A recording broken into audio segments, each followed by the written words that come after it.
오늘 리뷰할 것은 대한민국과 온두라스 경기인데요. 네, 2020 도쿄올림픽 남자 축구 올림픽 올림픽 대표팀 마지막 경기죠. 조별리그 마지막 경기 온두라스 경기. 자, 선발 명단은요. 골키퍼 홍범근, 보백의 강인성, 박지수, 장태욱, 서령우. 수비형 미드필더에는 김진규, 원두재. 그리고 공격형 미드필더에는 김진야, 권창훈, 이동준. 원톱에는 황의조 선수가 오게 되었습니다. 일단 선발 명단에서 당초 예상되었던 이강인 선수가 제외됐고요. 그랬고 지금 홍범근 선수가 일단 지금 3차전 내내 골키퍼 자리를 차지하고 있고요. 풋백을 보면은 역시나 박지수, 정태욱으로 가는데 지금 우측 풀백을 서령우 선수로 바꿨습니다. 그리고 수비형 미드필더도 원래는 김동현 선수였나? 김동현 선수하고 이제 정승원 선수를 이제 같이 썼는데 원두재 선수는 안 바꾸고 김진기 선수를 바꿔줬습니다.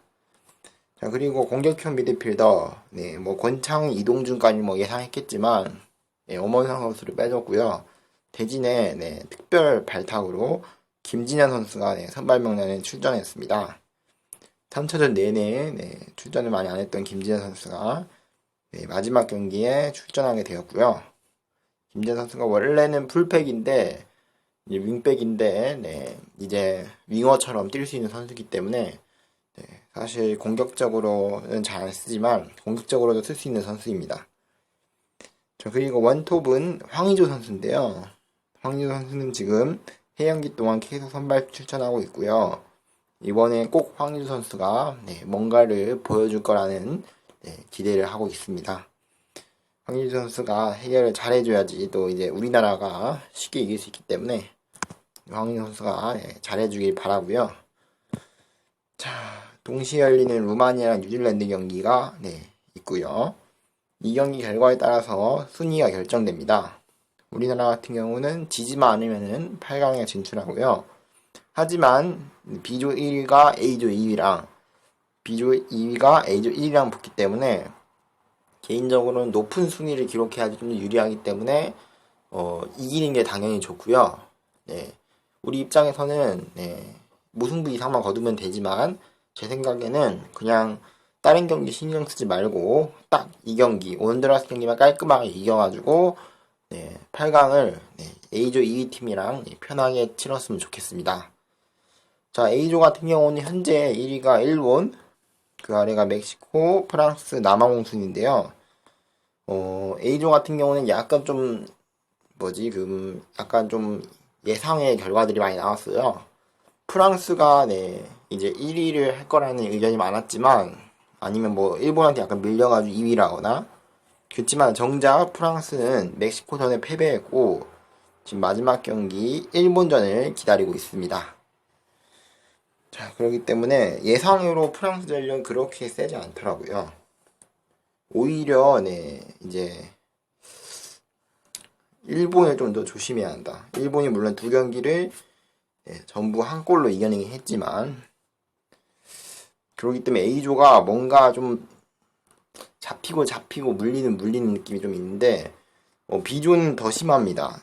이게 또 저번에 얘기해드린 것처럼 대한민국을 이긴 뉴질랜드 그리고 뉴질랜드를 이긴 온두라스를 이긴 루마니아를 이긴 대한민국이거든요.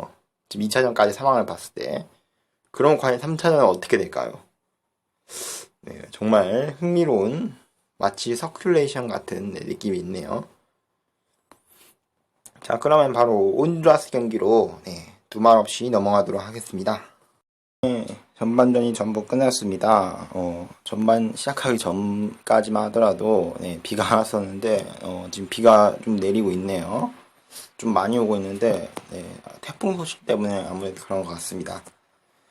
뭐 어찌됐든 간에 전반전 대한민국 대 온두라스 경기 3대0으로 대한민국이 3대0으로 이겼습니다. 물론 전반전까지 봤을 때 그런 거고요. 후반전에 또 어떻게 될지 모르기 때문에 선수들이 집중을 놓아서는 안 될 것 같고요. 자, 일단 첫 번째 골은 12분에 황의조 선수의 PK 골입니다. 황의조 선수가 이제 반대편 전환 패스를 엄청 잘 줬고요. 이동준 선수가 그걸 잡은 다음에 중앙으로 돌파하는 과정에서 상대 선수가 뒤에서 잡아 끌었습니다.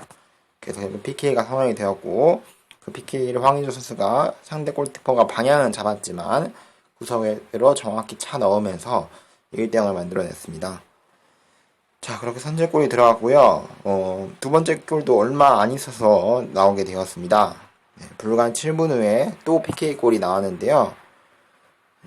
코너킥 상황에서 이제 볼과 완전히 상관없는 지형에서 정태욱 선수를 상대 선수가 너무 이게 허그하듯이 너무 꽉 잡아 당겨가지고 심판이 결국 PK를 선언했고요.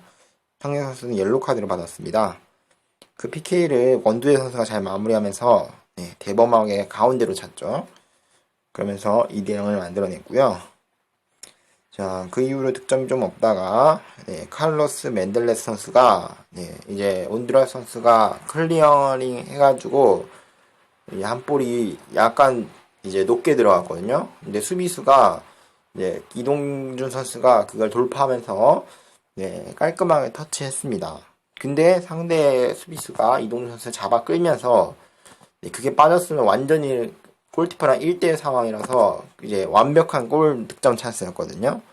그래가지고 심판이 바로 다이렉트 레드카드를 꺼내면서 자, 결국 남은 경기 온두라스는 11대 10의 싸움을 하게 되었고요.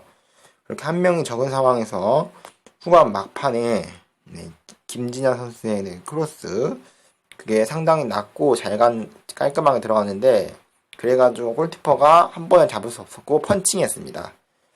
하지만 완전히 걷어내지 못했고 세컨볼을 황희 선수가 잡고 잘 마무리하면서 결국 3대 0으로 전반전부터 3대 0이라는 엄청난 스코어가 나오게 되었습니다. 저번 루마니아 경기도 4대 0으로 벌어졌는데 점점 우리만의 이제 공격력을 점점 갖추고 있습니다. 근데 좀 아쉬웠던 점을 말하자면은 아쉬웠던 점입니다. 아쉬웠던 점이 뭐냐면은 우리가 온두라스를 전반전에 몰아쳤잖아요. 몰아친 거에 비해서 골 찬스를 많이 놓친 게 좀 아쉽고요. 특히나 골대만 두 번 맞았기 때문에 솔직히 몰아친 것만으로 봤을 때는 전반전에 5대 0이 나와도 사실 뭐라 할 수 없거든요. 그래서 그게 좀 아쉬웠고요. 몰아친 만큼 조금 더 후반전에는 득점이 나왔으면 좋겠습니다.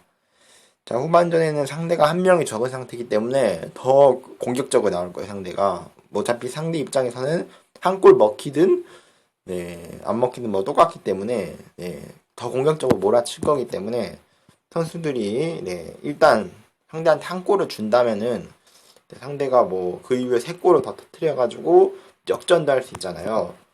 실제로 3골을 먼저 넣은 다음에 후반전에 4골을 먹혀가지고 지는 경기도 있거든요. 그런 것처럼 선수들이 이게 또 흐름을 타기 때문에 후반전에 긴장의 끈을 놓아서는 안 될 것 같고요. 끝까지 집중을 해야 할 것 같습니다. 그리고 다행인 게 황의조 선수가 한 개는 PK골, 하나는 이제 필드골로 넣으면서 점점 이제 공격력이 살아나고 있고, 특히나 첫 번째 골에 이제 관여했던 그 전환 패스, 그 전환 패스가 상당히 좋았습니다. 그리고 최전방에만 있는 게 아니라 황의조 선수가 계속 내려오면서 상대 선수를 압박해줬거든요. 수비도 해주고 그랬기 때문에 또 좋았던 것 같고요. 그리고 전반 초반부터 우리가 온두라스를 강하게 압박하면서 우리가 원하는 우리만의 축구를 했습니다. 그래가지고 전반전에 이런 스코어가 나왔던 거거든요. 상대 수비진이 너무 당황해가지고 실수가 연발해서 나왔죠. 그래서 그 상황에서 3골을 만들었다는 것은 상당히 고무적인 부분이고요. 3대 0으로 벌어진 만큼 우리가 후반전에서는 상대한테 골을 안 먹히는 쪽으로 무실점 경기로 마무리하는 쪽으로 일단 가닥을 잡아야 할 것 같고요. 또 부상 선수가 안 나왔으면 좋겠습니다. 후반전에 괜히 무리해가지고 부상을 당하는 것보다는 안 당하는 게 낫겠죠. 선수들이 최대한 부상을 안 당했으면 좋겠고요. 자, 지금 뭐 다른 경기들이 동시에 펼쳐지고 있는데 다른 경기를 제가 안 봐서 잘 모르겠지만 경기 결과 나오는 대로 설명드리도록 하겠습니다. 자, 이렇게 되면 우리가 이 스쿼드로 끝나면은 조 1위로 올라가기 때문에 다른 경기에서 이 정도 격차가 안 났을 거예요. 그렇기 때문에 우리가 1위로 갈 가능성이 상당히 높아요. 1위로 갈 가능성이 높기 때문에 일단 남은 시간 잘 마무리해야 할 것 같고요. 8강전 꼭 부상 없이 전력 이탈이 없는 게 낫겠죠. 부상 없이 최대한 옐로카드도 안 받는 쪽으로 가닥을 잡았으면 좋겠습니다.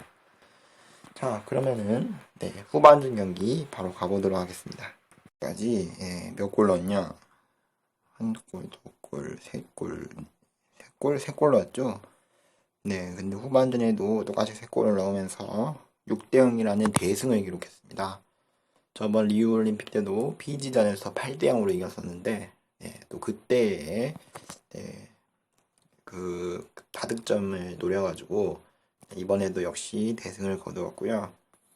슈팅 숫자는 23대 8, 23대 7 상당히 대한민국이 많았고요. 뮤슈팅도 12대 2, 코너킥 8대 1, bar 숫자 9대 12, 옵사이드는 문두라스가 하나 있었습니다. 확실히 경기 내용은 우리나라가 압도적이라고 할 만큼 압도를 했었고요. 문두라스도 몇 번의 공격 찬스가 있었지만 그 찬스를 살려내지 못했고 아주 결정적인 실수 같은 거는 우리나라 수비진에서 하지 않았습니다. 우리나라 공격진이 그만큼 워낙 맹공을 퍼부었고요. 일단 네 번째 골 같은 경우는 황희 선수의 PK골인데요. PK골이 오늘 경기 무려 3골이나 들어갔죠. 이 골로 황희 선수는 헤드트릭을 넣었고 57분에 이강인 선수랑 교체되었습니다. 김진현 선수 크로스를 김진현 선수입니다. 터령호 선수 크로스를 김진현 선수가 이제 받았는데 상대 태클이 이제 깊게 들어오면서 VR을 통해서 PK를 얻어냈고요. 자, 그러면서 4대0을 만들어냈습니다. 다섯 번째 골은 또 김진현 선수 골인데요. 서령호 선수 크로스에서 뒤에서 들어오면서 세컨볼을 기가 막히게 잘 넣으면서 김진현 선수가 5대0을 만들어냈고요. 그리고 후반에 교체 투입된 이강인 선수가 중거리 슈팅골로 야구 세리머니까지 타자가 배트를 쳐가지고 홈런을 때린 듯한 세리머니를 보여주면서 6대0을 만들어냈고요. 자, 그렇게 경기는 그대로 끝나게 되었습니다. 오랜만에 또 6대0이라는 승리를 거두면서 1차전에 뉴질랜드의 패배의 서력을 완전히 씻어냈고요. 또 저번 리우올림픽 때 8강전에 1대0으로 졌던 그때의 안 좋은 추억도 말끔히 씻어버렸습니다. 같은 시간에 열렸던 루마니아 뉴질랜드 경기는 0대0으로 끝나면서 경기 내용이 되게 지루했습니다. 그러면서 우리나라가 승점 6점에 플러스 9이고요. 온두라스는 마이너스 6이겠죠. 이거 뉴질랜드랑 이제 루마니아랑 이제 이렇게 돼 있는데 뉴질랜드가 보다시피 득실차에서 앞서가지고 뉴질랜드가 조 2위로 진출하게 되었고요. 우리나라가 1위로 올라가게 되었습니다. A조 같은 경우는 이제 좀 이따가 열릴 예정이라서 아직 A조 경기 결과는 나오지 않았고요. 대신에 D조가 경기가 끝났습니다. D조도 역시 좀 이따가 할 예정이고, 자, D조는 마지막 경기가 사우디아라비아 대 브라질 경기 1대3으로 브라질이 이겼고요. 독일 대 코트디부아르 경기 1대1 무승부로 끝났습니다. 자, 그러면서 순위가 승점 7점으로 브라질 1위, 2위가 승점 5점으로 코트디부아르, 3위가 독일, 4위가 사우디아라비아가 나오게 되었습니다. 네, 독일 입장에서는 코트디부아르 경기에서 무승부를 기록하면서 네, 결국 독일은 네, 이번 월드컵이 아니 이번 올림픽에서도 네, 본선에서 조별리그에서 탈락하게 되었습니다. 자, 그래서 브라질이랑 네, 아프리카 복병 코트디부아르가 올려갔고요. 자, 나머지 경기는 A조랑 C조 경기만 남았는데요. 이 경기랑 네, 8강전 대진 여러분들한테 네, 알려드리도록 하겠습니다. A조 경기 전부 끝났습니다. 자, A조 순위가 1위가 일본, 2위가 멕시코, 네, 이 두 팀이 올라가게 되었고요.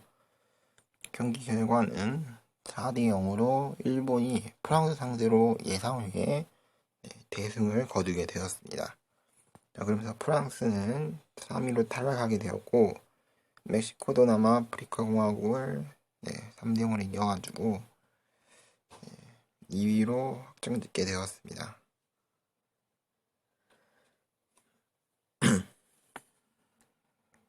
그리고 C조는 C조는 안 했구나.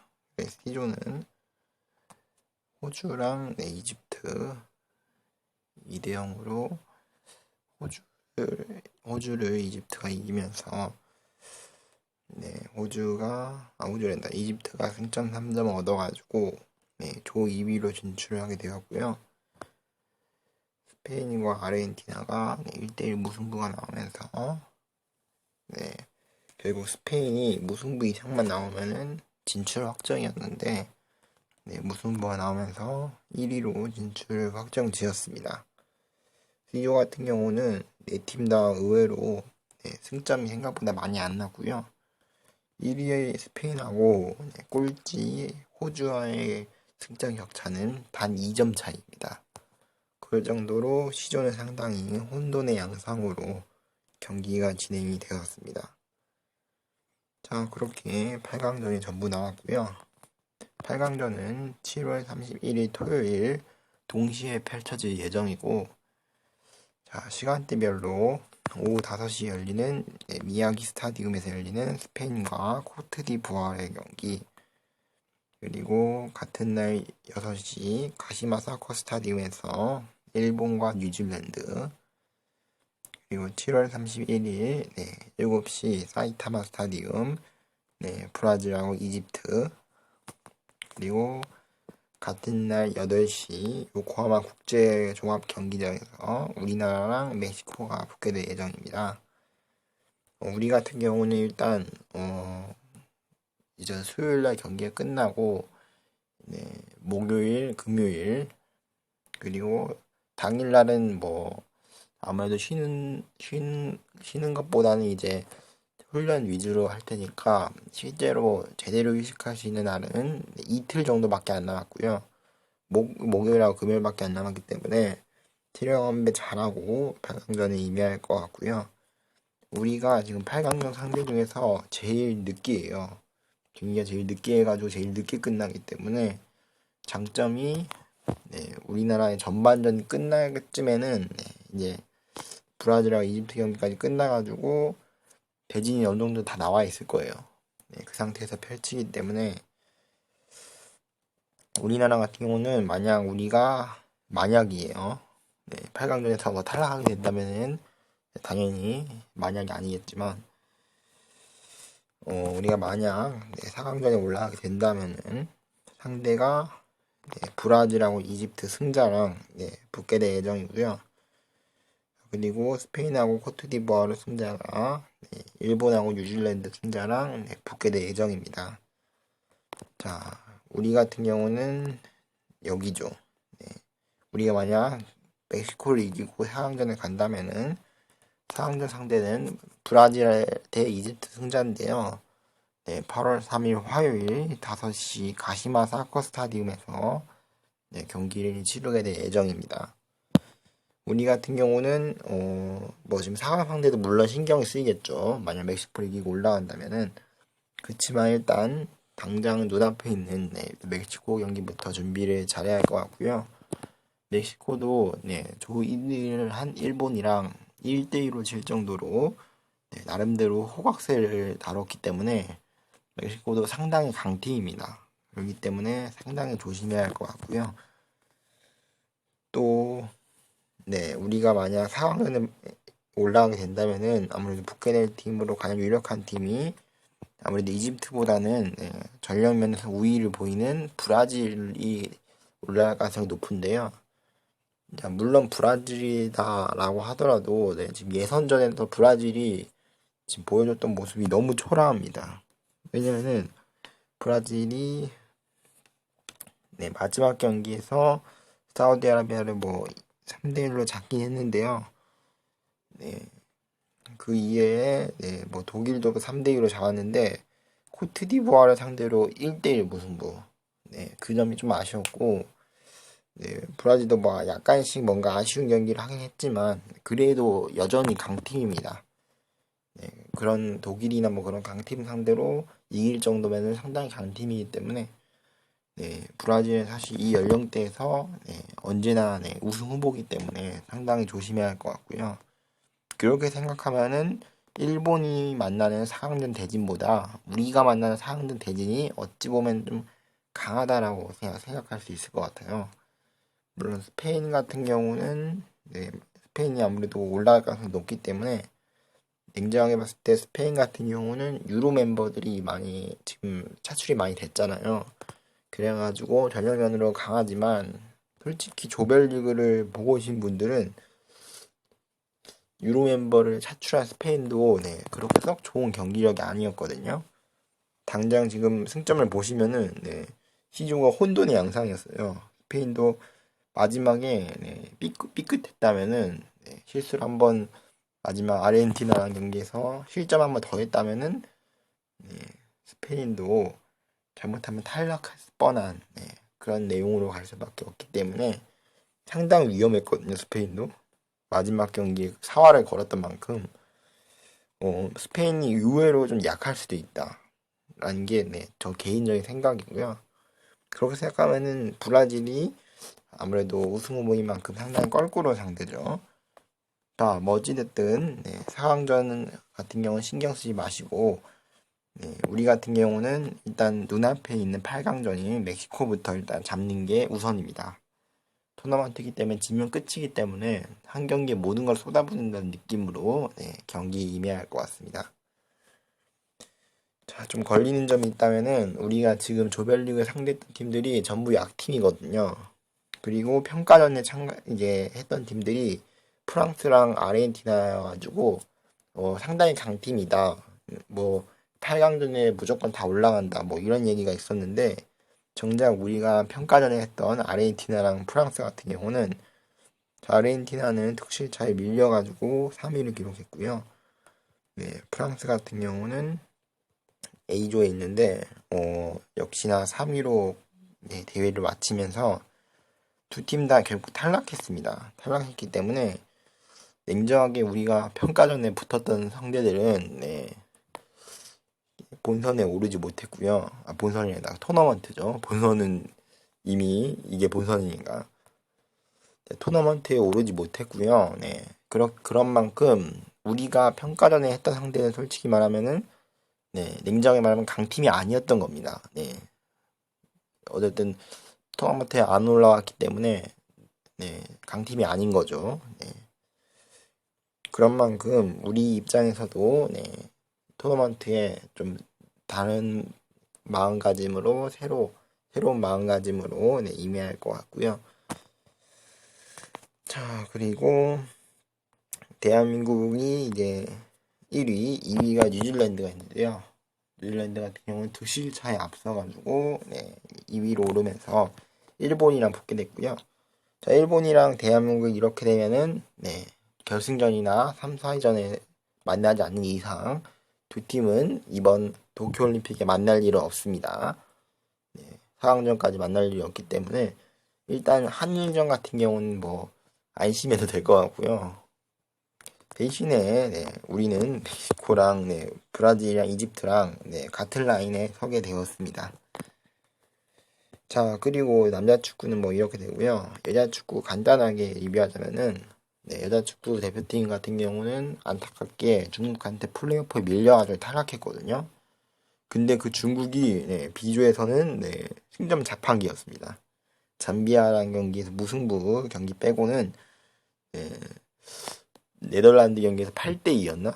그리고 브라질 경기에서 5대0 거의 승점 자판기 모습을 보여주면서 뭐 압도적으로 탈렸고요. 자, 올라간 팀은 영국, 그리고 캐나다, 그리고 일본도 네, 조가 3개 조밖에 없기 때문에 일본도 네, 와일드 카드로 네, 순위별 3위 안에서 높은 순위 유지해가지고 네, 올라가게 되었고요. 자, 그리고 B조 같은 경우는 네덜란드, 브라질이 올라갔고요. C조는 스웨덴, 네, 미국, 그리고 3위인 호주까지 네, 이제 8강전에 올라가게 되었습니다. 자, 그러면 8강전 상대는 캐나다 대 브라질, 영국 대 호주, 스웨덴 대 일본, 네, 네덜란드 대 미국이 한 조에 속하게 되었고요. 8강전 같은 경우는 네, 여자 축구이기 때문에 만약 본선에 올라갔으면 제가 뭐 열심히 중계했겠지만 그러지 않았기 때문에 중계는 안 할 예정이고요. 나중에 결과만 딱 확인하도록 하겠습니다. 자, 그리고 네, 8강전 같은 경우는 네, 남자축구 8강전이 7월 31일 토요일 날 열리는데 여자축구는 그 토요일 하루 전날 금요일 날 경기가 열리게 될 예정입니다. 자, 그러면 다 얘기해 드렸으니까 네, 저는 여기서 이야기 마치도록 하겠습니다. 일단 다행인 게 우리 대표팀이 네, 점점 이제 경기력이 살아나고 있어요. 뉴질랜드전 처음 할 때는 앞으로 이 팀이 과연 조별리그라도 통과할 수 있을까라는 뭐 약간 불안감이 엄습했고 루마니아전부터 서서히 나아지면서 온두라스전에는 너무나 좋은 모습을 보여줬거든요. 그런 만큼 이 분위기를 네, 타가지고 멕시코전까지 꼭 잡아주면 좋겠습니다. 다만 좀 걸리는 게 있다면은 우리가 지금 상대했던 팀들이 네, 뉴질랜드를 제외하면은 네, 전부 네, 조별리그에서 탈락했고 그 뉴질랜드도 네, 지금 8강 올라갔던 팀 중에서 최악체로 평가받고 있기 때문에 네, 그러고 있기 때문에 우리 입장에서는 네, 이제 강팀들이랑 경기 안 해봤잖아요. 뉴질랜드, 멕시코 정도면은 뭐 강팀이라고 보긴 좀 그렇지만 그래도 네, 8강 대진을 보면은 지금 멕시코 정도면 상당히 강팀이거든요. 네, 올라간 팀들을 보면은 제 생각에는 멕시코는 이집트 정도 되는 수준이다. 저는 그렇게 생각하고 있기 때문에 나름대로 강팀이다. 그런 입장에서 네, 조심할 필요가 있을 것 같습니다. 자, 그러면은 저는 네, 이제 멕시코 경기로 돌아오도록 하겠습니다.